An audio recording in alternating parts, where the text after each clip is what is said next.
ईश्वराय वरदाय सुरप्रियाय लंबोदराय सकलाय जगत्पिताय नागाननाय स्तुतियज्ञविभूषिताय गौरीसुताय गणनाथ नमो नमस्ते।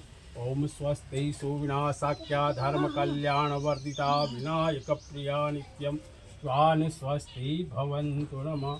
स्वस्ति न इंद्रो रजस्रवाः स्वस्ति नाभूका विश्ववेदाः स्वस्ति नक्षारष्टो अरिष्टनेमि दीर्घमायुवस्तु शान्ताकारं भुजदशयनं पद्मनाभं सुरेशं विश्वाधारं गगनसदृशं मेघवर्णं शुभांगं लक्ष्मीकान्तं कमलनयनं योगिविद्यावभयहरम्। एकादशी भगवान की जय, विष्णु भगवान की जय। नमः पार्वती पते हर हर महादेव हर। भीमसेन एकादशी एकादशी जेठ सुद एकादशीना दिवसे आवे छे।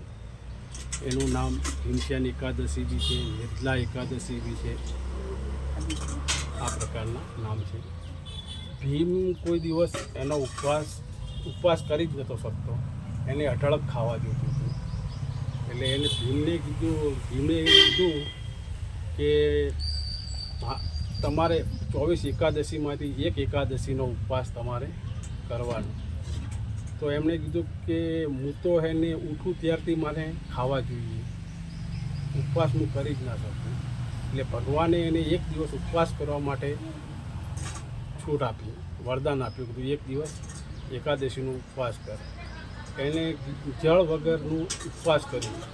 એ દિવસથી આ નિર્જલા એકાદશીનું ઉદ્યાપન થયું ને નિર્જલા એકાદશી આપણા માટે આવી।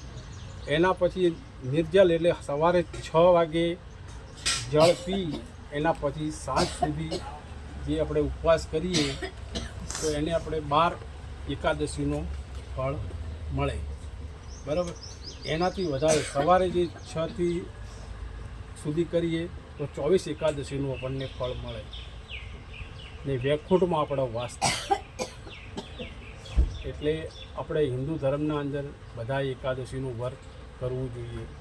એના અંદર ફળાર ન લેવો જોઈએ, ખાલી ફ્રૂટ, દૂધ, દહીં, મીઠા મરચાં વગરનું ખાવું જોઈએ। કૃષ્ણ કનૈયા લાલ કી જય। એકાદશી ભગવાન